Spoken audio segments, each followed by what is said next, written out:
옆에 나와 실제로 살 수 있는 능력과 문제 해결의 능력을 가질 수 있도록 주님 도와주시옵소서. 성령 하나님께서 예배를 통해 주관하시고 무엇보다 주의 말씀을 통해서 주님에게 놀라운 능력이 우리에게 있기를 간절히 소망합니다. 주님 함께하여 주시옵소서.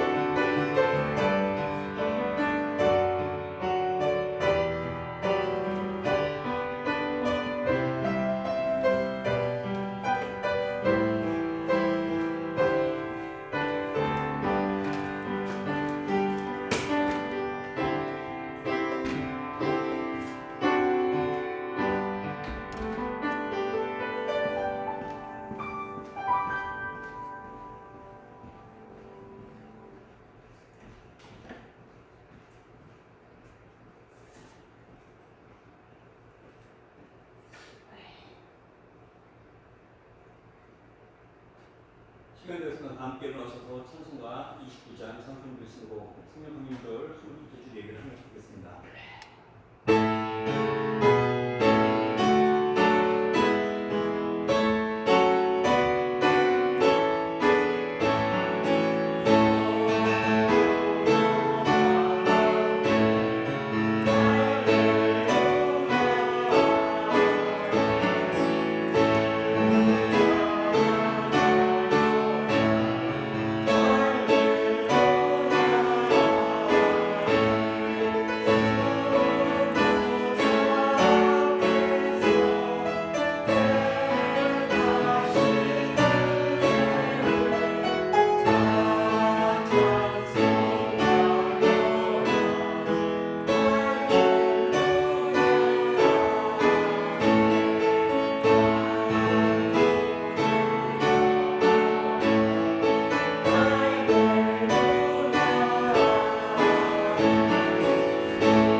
성자와 성령의 이름으로 우리 마음과 욕망과 은밀한 것까지 구하신 전능의 하나님, 성령의 감동은 우리의 마음을 깨끗하게 없어서 하나님 온전히 사랑하고 그 거룩하신 분을 진심으로 찬양하게 없어서 주 예수 그리스도 이름으로 기도합나이다. 우리가 죄 하면 이는 사실은 숨는 것이요 죄가 우리 안에 있지 않기 때문입니다. 그러나 우리가 죄를 고백하면 신실하시고 오신 하나님은 우리 죄를 용서하시고 모든 죄에서 깨끗하게 해주십니다. 잠깐 반절 맞춰 회개를 묵상하기를 드리겠습니다.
우리는 죄에서 벗어날 수 없음을 고백하나이다. 우리는 생각과 말과 행위로 죄를 지었으며 원하는 선을 행치 아니하고 원하지 않는 악을 행하였나이다. 우리는 마음을 다하여 주를 사랑하지 않았으며 이웃은 내 몸과 같이 사랑하지도 않았나이다. 하나님의 아들 주 예수 그리스도를 보시고 우리를 불쌍히 여기소서. 우리를 용서하시고 새롭게 하옵소서. 주님 뜻 안에서 기뻐하며 주의 길을 걸으며 하나님의 거룩하심을 영화롭게 하옵소서. 전능하신 하나님 아버지께서 우리를 불쌍히 여기시고 그 외아들을 보내시사 우리 주를 대신하여 주셨으며 그의 공로로 우리의 주를 사하여 주셨습니다. 그러면 소명을 받고 안수받으며 말씀의 종이 나는 주 예수 그리스도 명하심에 따라 여러분의 죄가 사해졌음을 성부와 성자와 성령의 이름으로 선포합니다. 주님께서 우리와 함께 합니다. 잘 알겠습니다. 우리 시간 예배를 위해서 신송 전사님 기도하시겠습니다.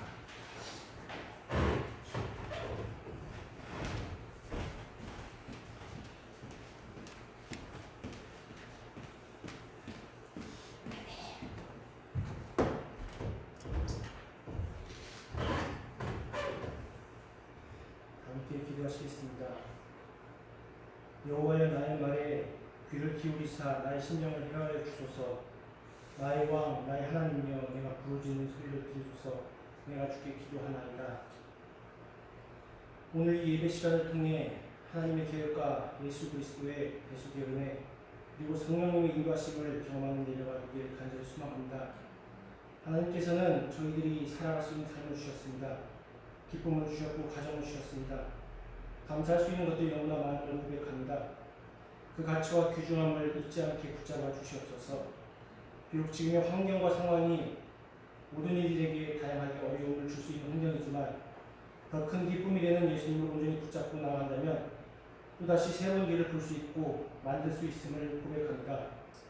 현실에 넘어지지 않으면서 다시 한번 제도해 갈 수 있는 영적인 눈을 허락하여 주시옵소서. 이 시간 몸이 아픈 성도가 있다면 주님 치유하여 주시옵소서. 마음이 불안하거나 상처가 있는 이들이 있다면 그 심령을 평안케 하여 주시옵소서. 때로는 우리의 생각이 먼저 회복되어야 함도 고백합니다.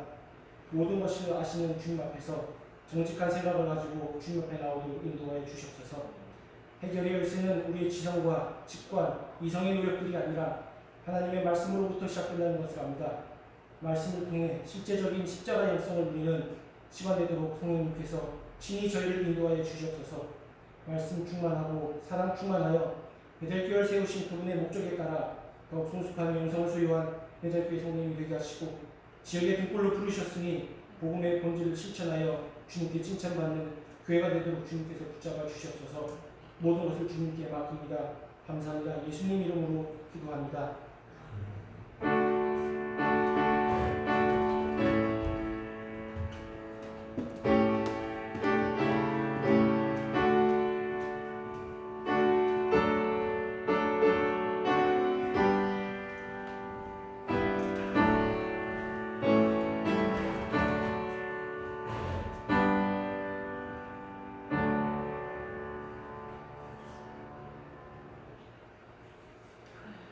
오늘 교문 49번 시편 108편 순서입니다.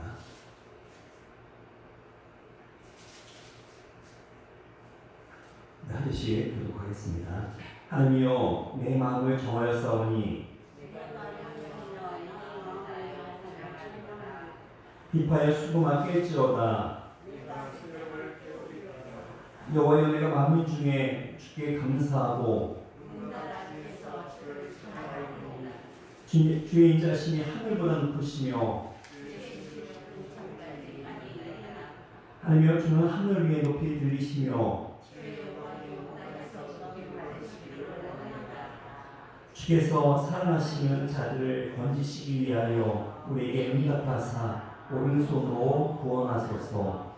아멘. 오늘 우리에게 주신 하나님 말씀은 마태복음 14장 1절부터 12절 말씀입니다.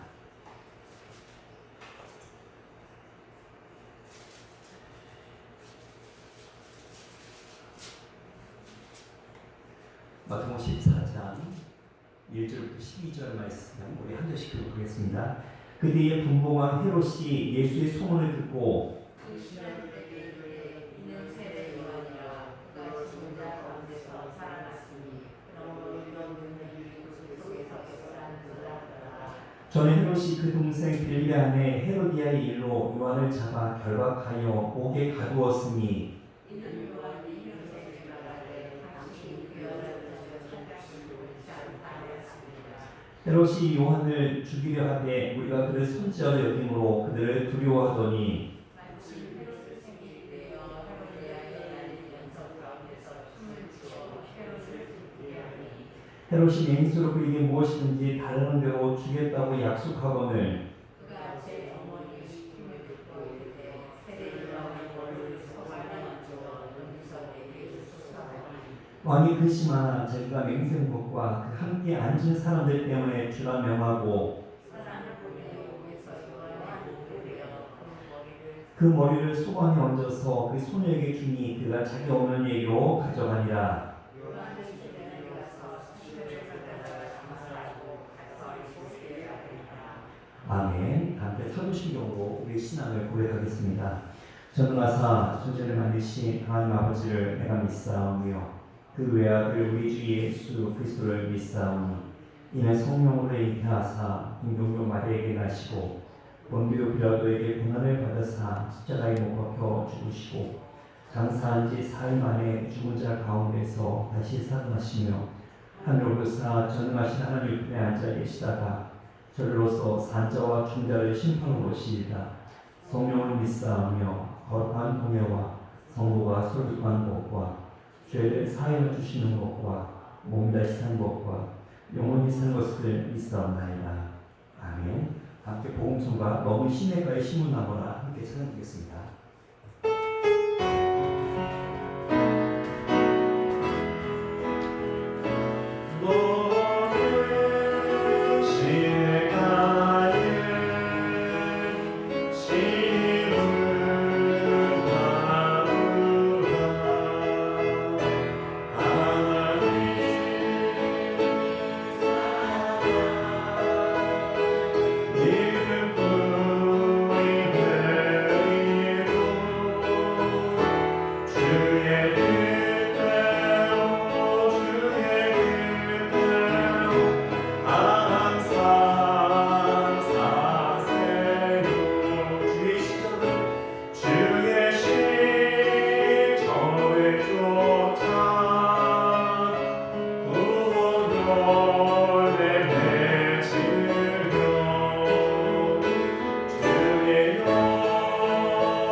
하나님 당신 사랑하십니다. 같이 인사하겠습니다.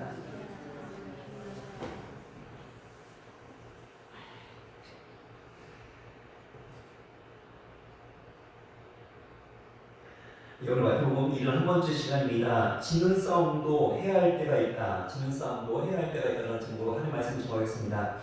오늘 본문에 헤롯이 나옵니다. 성경을 보면 헤롯이라는 이름의 왕들이 여러 명이 있습니다. 첫 번째 헤롯은 예수님이 태어나던 시절의 그 헤롯입니다. 흔히 대헤롯이라고 부릅니다. 두 번째 헤롯은 그의 아들 헤로다입니다. 오늘 본문에 나오는 세례요한을 못 배워 죽인 자이며 누가복음에 보면 본디오 빌라도가 예수님이 갈릴리에 출신 것을 알고 결박된 예수님을 헤롯에게 보내어 잠깐 그 지판을 맡겼다가 도로 빌라도에게 넘긴 그런 자입니다. 세 번째 헤롯은 헤롯 아그리파 1세로 헤롯의 손자이며 사도행전 12장에 나오는 야고를 칼로 죽인 자이며 백성들의 칭찬 소리에 자만하여 하나님 앞에 영광 돌리지 않고 이따가 충에 먹어 죽은 그런 자입니다. 네 번째 헤롯 아그리파 2세는 헤롯의 증손자이며 사도 바울이 결박된 것 외에는 나와 같이 되길 원한다고 했던 그 헤롯입니다. 예수의 어린 시절 유아 학살을 했던 그 첫 번째 헤롯이 죽고 그 세 아들에게 한 지역씩 나누어서 다스리게 합니다. 그 중에 갈릴리와 베레아 지역은 헤롯 안티파스가 다스립니다. 그는 정치적인 수완이 좋았고 적극적인 추진력이 있어서 대규모 건축 사업을 했던 왕이며 국방도 튼튼히 했다고 합니다. 그러나 그는 이복 동생인 빌립의 아내 헤로디아를 강제로 빼앗아 자기 아내로 삼아서 당시 이스라엘 백성들의 지탄을 받았고 그로 인해서 세례 요한으로부터 심한 질책을 받습니다. 헤로드가 너무 화가 났지만 백성들이 세례 요한을 선지자로 알았기에 처음에는 죽이지 못하고 감옥에 가두었다가 나중에 살로메의 소원대로 세례 요한의 목을 베었습니다. 하나님 앞에 신실하게 섰던 세례 요한의 죽음을 통해서 우리는 하나님의 음성을 듣기를 원합니다. 하나님의 사람은 때때로 죽음으로써 말을 해야 될 때가 있습니다. 이 사건의 의미가 과연 무엇입니까? 첫 번째로 우리가 봐야 될 것은 지는 싸움도 해야 할 때가 있다는 것입니다. 먼저는 우리가 오늘 보면 세례 요한의 입장에서 살펴보겠습니다. 그 세례 요한이 누굽니까? 그는 예수의 오심을 예비하기 위해서 광야에서 외치던 소리였습니다. 그래서 그는 구약의 마지막 사람이며 동시에 신약의 최초의 인물입니다. 그는 마지막 선지자이며 예언자입니다. 예수님에게는 천국에서 가장 큰 자라는 칭찬을 들었던 그런 사람이기도 합니다. 그러던 그가 어느 날 헤롯이 자신의 동생의 아내를 가로챈 일로 왕을 질책합니다. 그는 예언자적인 사명이 있었기에 불의한 일에 대해서 침묵하지 않고 잘못된 일을 잘못되었다고 말합니다. 오늘 보면 3절부터 4절 말씀, 3절로 4절 우리 교독하겠습니다. 저는 헤롯이 그 동생 빌립의 아내 헤로디아의 일로 요한을 잡아 결박하여 옥에 가두었으니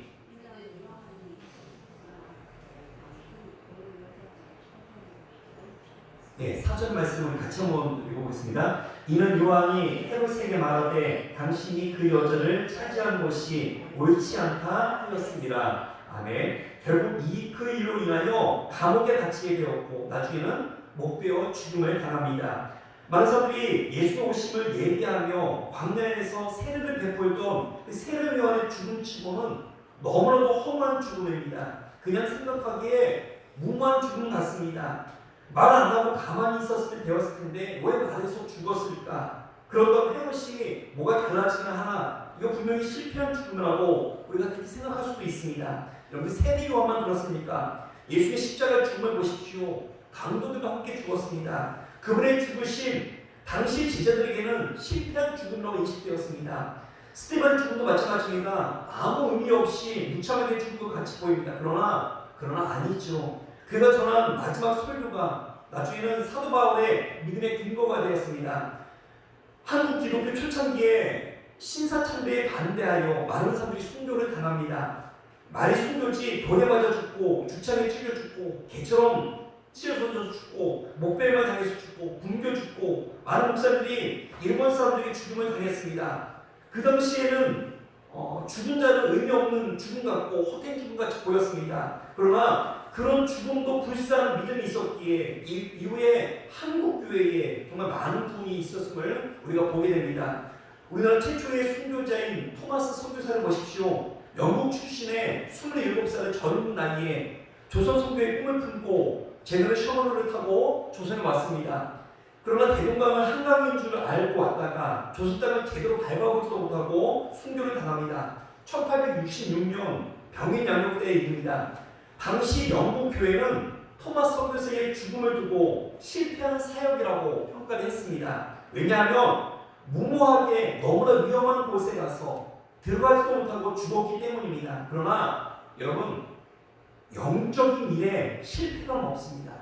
그의 순교 사경을 계도 미국과 통상 교역을 맺었고 우리나라의 선교가 보장이 되었고 그가 마지막 죽으면서 뿌린 성경책을 그를 죽인 조선의 관리 박충권이라는 자를 가지고 왔는데 그걸 본 그의 조카 이영태가 예수를 영접하여 나중에는 전도사님까지 되었고 우리나라 최초의 한글 성경을 만들 때 그가 3분의 1을 번역하게 됩니다.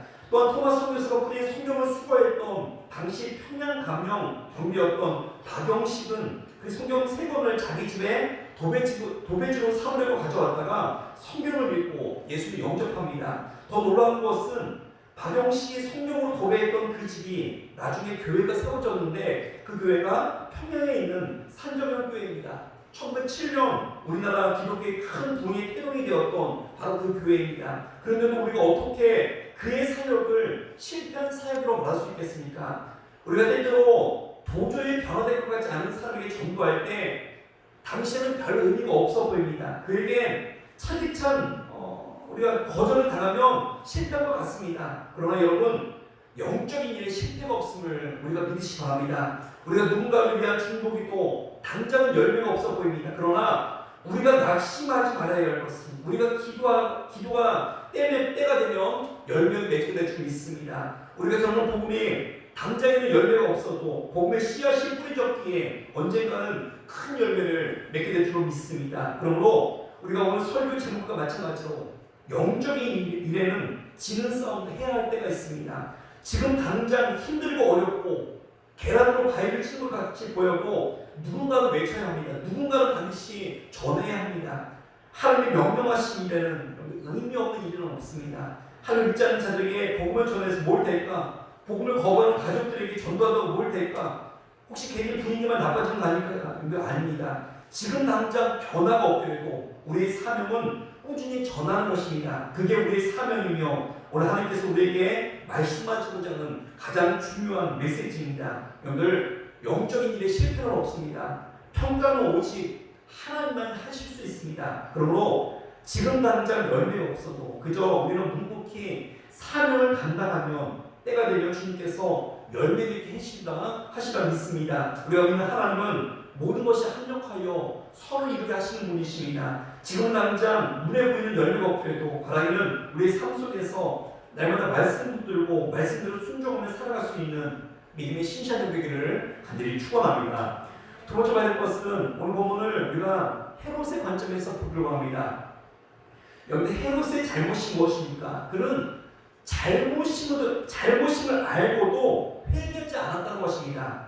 오늘 보면 8절부터 9절 말씀, 8절부터 9절 우리 교독하겠습니다. 그가 제 어머니의 시킴을 듣고 이르되 세례 요한의 머리를 소 안에 얹어 여기서 내게 주소서 하니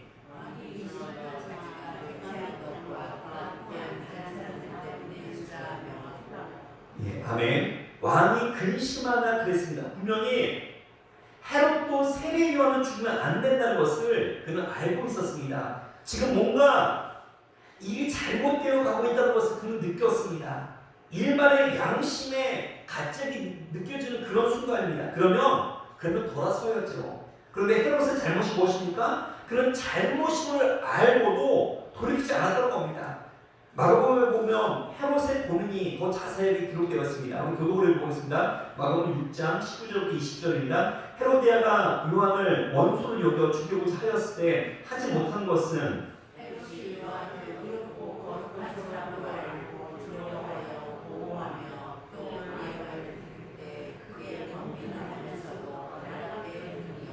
예, 아멘. 헤롯을 보십시오. 양심은 있습니다. 헤롯은 세례 요한이 의로운 사람이라는 것을 잘 알고 있었습니다. 그걸 지적할 때 마음에 찔림도 있었습니다. 그러나 그뿐입니다. 그는 찔만 있었고 행동으로 돌이키지 못합니다. 회개가 무엇입니까? 우리 행동으로 결단하고 돌이킨 것, 그게 바로 회개입니다.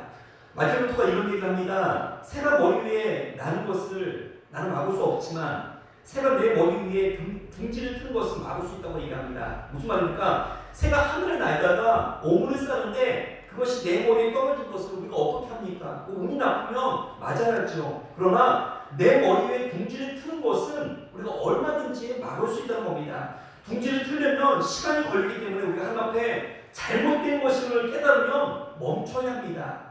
1년 전에 했던 것으로 기억납니다. 요즘에는 드라마가 안 나왔고 뭐가 있을까 생각했다가 그래도 이제 1년 전에 스카이키스라는 굉장히 유행했던 그런 드라마가 있죠.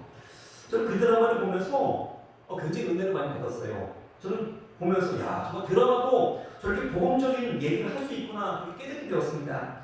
그 드라마의 주인공으로 나오는 예수 엄마 아빠가 있습니다. 예수를 서울대 의대에 보내고 싶어 했습니다. 그런데 믿고 맡겼던 그 학원 원장님이 어떤 방법을 썼냐? 원래 학교에서 시험지를 떼내서 예수가 시험을 잘 보는 것을 나중에 알게 됩니다. 사실대로 말하면 자신에 따른 시험이 빵점 처리가 되고 학교에서도 잘리고 그토록 그들이 꿈꾸었던 서울대 의대도 들어갈 수 없게 됩니다. 대신에 조용히 잠자리만 있으면 그토록 꿈꾸었던 서울대 의대에 들어가는 것은 당연해 보였습니다. 그런데 놀라운 것은 그들은 잘못된 것을 깨닫고 나서 어떤 대가를 감수하더라도 그대로 사실 그대로 얘기합니다.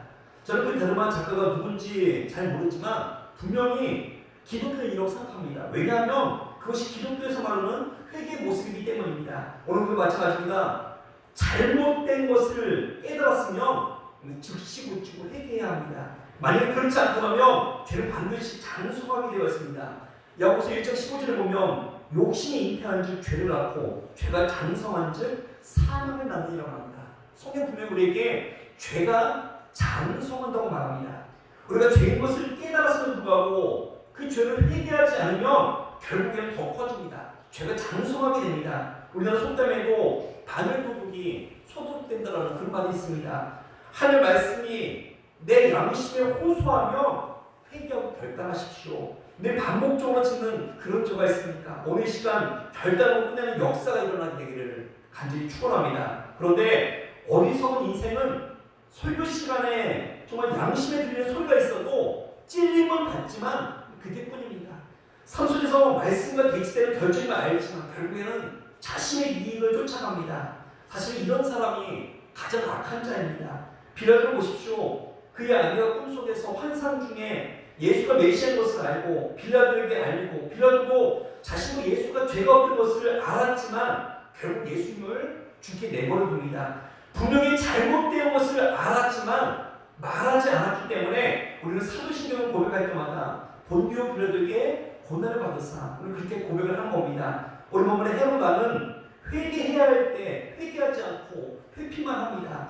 회개할 때 회개하지 않으면 더 큰 죄를 짓는 그런 결과를 초래합니다. 창세기에 나오는 일주초의 살인자인 가인을 보십시오. 처음에는 가인이 하나님을 기뻐하지 않는 예를 드립니다. 그러면 회개하면 됐을 겁니다. 그런데 회개하지 않으니까 나중에 죄가 자라서 동생을 죽이는 그런 일까지 벌이게 됩니다. 반면에 다윗을 보십시오. 다윗이 우리아의 아내 바세바를 범한 이후에 그 죄를 감추기 위해서 아무런 죄가 없던 충직한 부와 장수를 죽음으로 내봅니다. 그러나 하나님이 그를 귀하게 여기신 것은 나단 손짓을 책망할 때 그는 진심으로 회개했던 그런 인물이었습니다. 로마서를 보면 의인은 없나니 하나도 없다고 우리가 말씀하고 있습니다. 우리는 누구나 하나밖에 죄인입니다. 그러나 중요한 것은 우리가 죄를 지었기에 문제가 된 것이 아니라 죄라는 것을 알고도 회개하지 않았기에 문제가 된 겁니다. 양심의 찔림이 있으면 멈춰야 하는데 멈추지 않았기 때문에 하나님 버림하는 겁니다. 여러분들 비행 청소년이 왜 무서운 줄 아십니까? 그들은 누구의 말도 듣지 않습니다. 부모의 말도 학교 선생님의 말도 듣지 않고 누구의 말도 듣지 않습니다. 멈추라 그러면 그만해야 할 텐데 그만하지 않고 그들은 멈추지 못합니다. 멈춰야 할 때 멈추지 못하면 그 결과는 항상 후회스럽습니다. 우리는 인간이므로 누구나 잘못하고 실수를 범합니다. 그러나 그 한 번 잘못한 것을 모른 척하거나 세상적인 방법으로 해결하려고 한다면 그보다 더 큰 죄의 수렁이 가운데 빠져들 수밖에 없습니다. 늦었다고 생각될 때 회개하시고 바른 길로 빨리 들어가는 길만이 최선의 방법입니다. 말씀의 지배를 받는 사람의 특징은 말씀이 가라고 할 때 가고 말씀이 멈추라고 할 때 멈춥니다. 반면에 자기 속에 오르도록 하는 사람은 아무 때나 나서고 아무 때나 멈춥니다. 오늘 우리 이 시간 우리가 내 삶이 내 결정이 내 습관이 잘못되었다고 느낄 때가 있습니다. 그때 과감하게 돌아서십시오. 어떤 희생이 있고 어떤 대가를 치르더라도 그때 돌이키십시오. 언제나 늦었다고 생각될 때가 가장 빠른 시간입니다. 나중에는 그때라도 멈추었더라면 이렇게 되지 않았을 텐데 하고 후회할 날이 반드시 오게 되어 있습니다. 헤롯은 잘못임을 알았지만 용기 내어 멈추지 못했습니다. 바라기는 하나님의 자녀들인 우리들은 하나님의 말씀과 양심에 비추어서 잘못이라는 것을 깨달았으면 용기 있게 멈추고 돌아설 줄 아는 믿음의 신실한 되기를 간절히 축원합니다. 마지막 세 번째로 헤롯의 또 다른 잘못은 그는 함부로 약속하는 어리석은 자였습니다. 오늘 본 말씀 6절부터 9절 말씀 6절부터 9절 우리 교독을 읽겠습니다. 마침 헤롯의 생일이 되어 헤로디아의 딸이 연석 가운데에서 춤을 추어 헤롯을 기쁘게 하니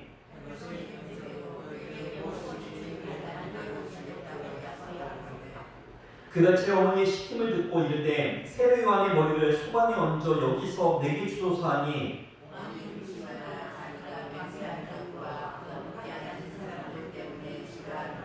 예, 아멘. 헤롯 왕이 왜 어리석은 자입니까? 그런 중요한 순간을, 중요한 일을 술자리에서 분위기에 취해서 약속하는 어리석은 인생이었기 때문입니다. 그러니까 그가 망한 인생이 된 겁니다. 특별히 한국 남자들 큰 소리 잘 치죠. 허세가 대단합니다. 아무 데나 큰 소리 치지 마시고 말씀에 살을 떼고 기도하며 신중하게 결정하는 주의 종들 되기를 간절히 축원합니다. 목사님들 가운데 정말 이름만 되면 다 아는 목사님인데 이분이 젊은 시절에 자신은 조기 은퇴하겠다고 65세에 은퇴하겠다고 광대산에서 늘상 얘기를 했었습니다. 젊은 때는 65세가 굉장히 나이가 많았다고 생각을 했나 봅니다. 그런데 실제로 그분이 65세가 되다 보니까 아직도 젊습니다. 별로 벌려놓은 일이 너무나 많은데 조기 은퇴하기가 너무나도 마음에 좀 이렇게 들지 않았습니다. 제 느낌상 본인은 은퇴하기 싫었는데 젊었을 때 좀 아무 생각 없이 뱉었던 말 때문에 억지로 떠올려 은퇴하는 그런 모습을 보이게 되었습니다. 근데 목기자만 그런 것이 아닙니다. 여러분들도 함부로 큰 소리 치지 마시고 함부로 약속하지 마십시오. 특별히 중요한 약속이 있을 때, 중요한 일을 결정할 때 여러분 기억하십시오. 항상 기도하고 결정하십시오. 성경에 함부로 결정했다가 피눈물 흘린 사람들이 있습니다. 대표적인 인물이 사상에 나오는 사사 유다입니다. 그는 함부로 맹세했다가 망한 그 대표적인 인물입니다. 하나님께 어리석은 약속을 하죠. 암몬 자손과 싸워야 하는데 숫자적으로 큰 열세였습니다. 그때 있다가 서원하기를 만약에 우리가 전쟁에서 이기게 된다면 내가 전쟁에서 이기고 돌아올 때 누구든지 내 집에서 가장 먼저 맞이하러 나온 사람을 내가 하나님 앞에 제물로 바치겠나이다. 결국 그 말 때문에 그의 딸을 제물로 바칩니다. 우리가 함부로 약속해서는 안 됩니다. 하나님 앞에 함부로 서원하지 마십시오. 사람들에게도 함부로 약속하지 마십시오. 우리 하나님은 약속의 하나님이십니다. 하나님 인생이 아니시니 시건치 아니시며 그랬습니다. 하나님 우리가 생각하는 것보다 훨씬 더 약속을 중요하게 여기십니다. 여호수아를 보면 기본 족속과의 약속을 할 때를 보십시오. 원래 하나님께서 여호수아에게 가나안 족속들을 다 멸하라고 했는데 기본 족속들이 전쟁을 하게 되면 이스라엘이 질 것이라고 생각을 하여서 꾀를 마치 멀리서 온 사람인 것처럼 위장을 합니다. 옷도 다 헤어진 옷을 입고 포도주 가죽부대도 너무 오래되어서 다 터진 것처럼 보이게 만듭니다. 그들의 겉모습에 속아서 여호수아가 화친의 약속을 합니다. 그런데 그런 속아서 하는 약속조차도 하나님께서는 지키라 명하십니다. 하나님께서 어떻든 간에 한 번 약속한 것은 반드시 지키게 하십니다. 그러므로 우리가 명심해야 할 것이 있습니다. 결정을 빨리 내리고 늦게 내리고 그것이 문제가 아닙니다. 우리의 결정이 반드시 우리에게 책임이 돌아온다는 겁니다. 우리가 내린 결정이 내 자신에게 다시금 돌아올 수 있음을 우리가 기억하십시오. 하나님께서는 우리의 결정에 대해서 책임질 것을 요구하십니다. 그러므로 우리가 바른 결정을 내려야 합니다. 그러므로 결정을 내리기에 앞서서 언제나 먼저 충분히 기도하고 결정하십시오. 하나님 지혜가 부족합니다. 결정을 내릴 수 없는 능력이 없습니다. 하나님 바른 결정을 내릴 수 있는 지혜와 능력을 주십시오. 기도하십시오. 우리 하나님은 약속의 하나님이십니다. 작은 것은 그냥 주시지만 큰 것, 좋은 것은 그냥 주시지 않고 가장 먼저 어떤 한 사람에게 약속의 말씀을 심겨주십니다. 우리 것을 하나님의 비전이라고 말합니다. 하나님께서 아브라함에게 나타나셔서 그에게 원대한 꿈을 보여주십니다. 한번 말씀해 보겠습니다. 창세기 12장 2절부터 3절 말씀 우리 교독으로 읽겠습니다. 내가 너로 큰 민족을 이루고 내게 복을 주어 내 이름을 창대하게 하리니 너는 복이 될지라.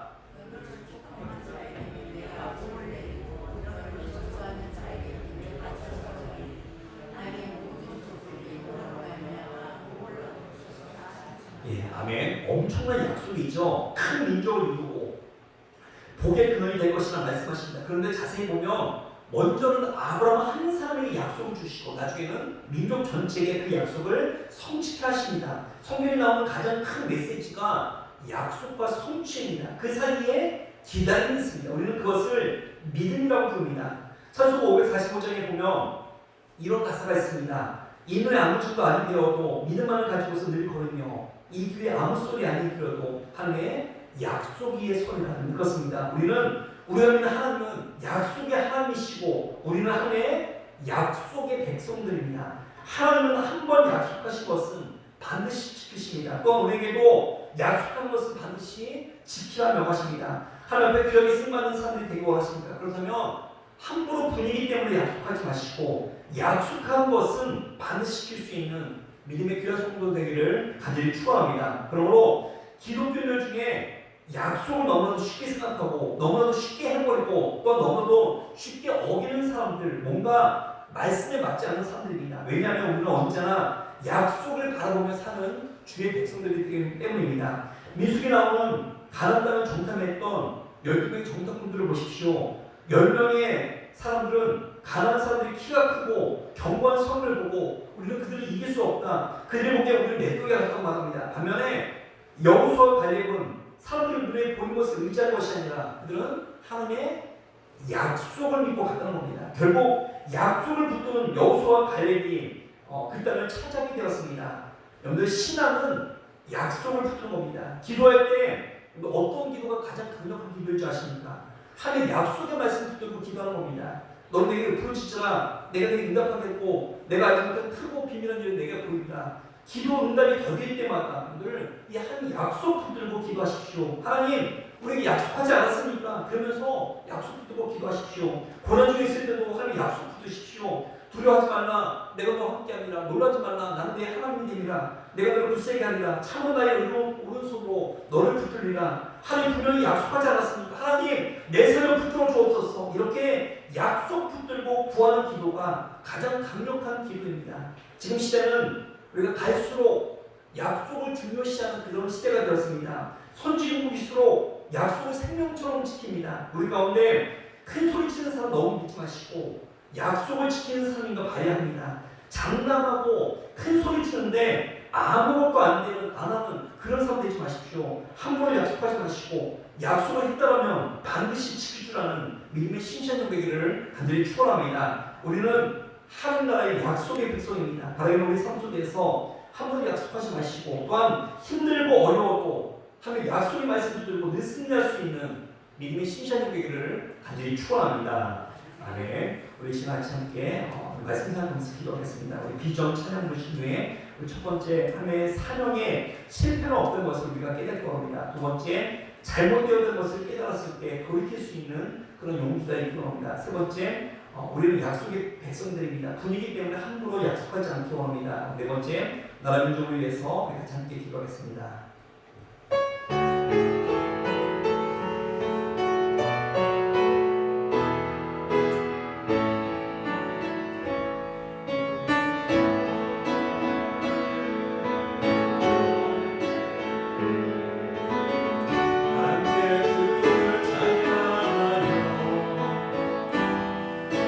하나님의 사랑 그 아들 주셨네 그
하나님 감사합니다. 역사의 그 삶, 하나님의 사명의 실패나 없음을 깨닫게 해주시고 저를 먹기에 주신 말씀대로 날마다 순종하며 따를 수 있도록 도와주시옵소서. 또한 저를 우리 삶으로 날마다 저를 먹기 잘못된 것을 깨달을 때 돌이킬 수 있는 믿음과 용기를 허락해 주시옵소서.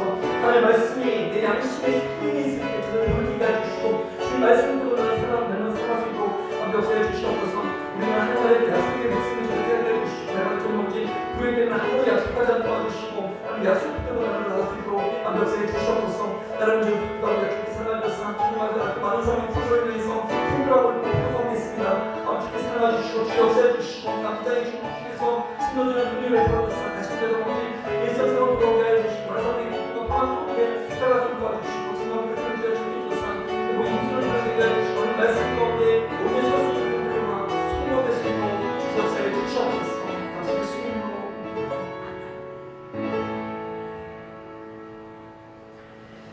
하나님 감사합니다.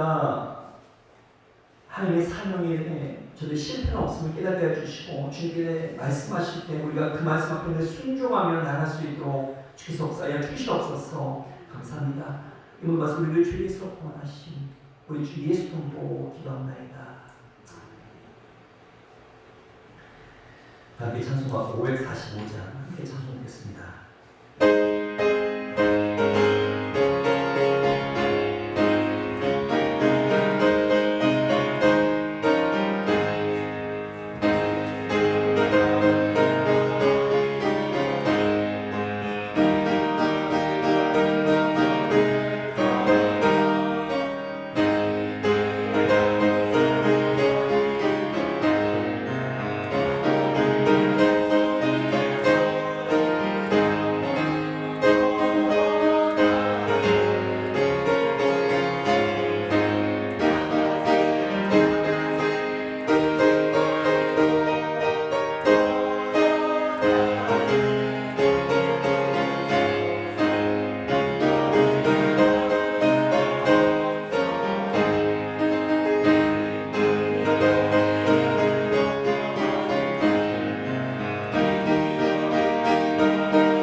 다음 주는 저희 추수감사절 예배로 드리겠습니다. 여러 행사들 준비되었으면 많은 함께 참여해서 은혜 받는 그런 시간이 되기 바랍니다. 네, 축도하겠습니다. 다음 자리에서 일어나 주시기 바랍니다. 이제는 우리 주 예수 그리스도의 은혜와 하나님의 사랑과 성령의 통하심이 날마다 말씀 붙들고 살아가길 원하는 베델교회와 모든 성도들의 머리 위에 이를 영원토록 함께 있을지어다.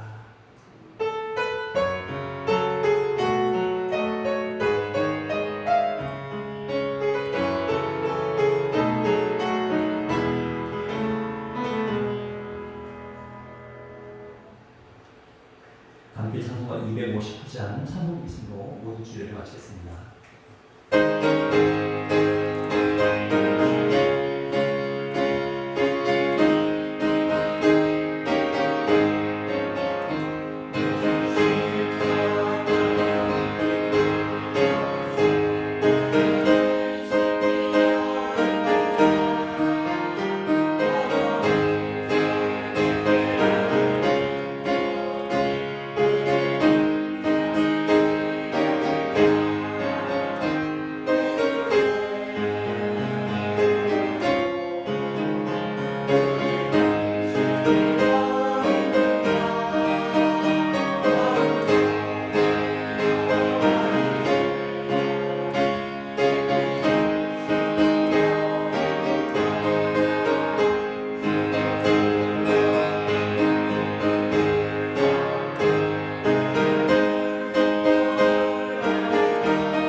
감사합니다.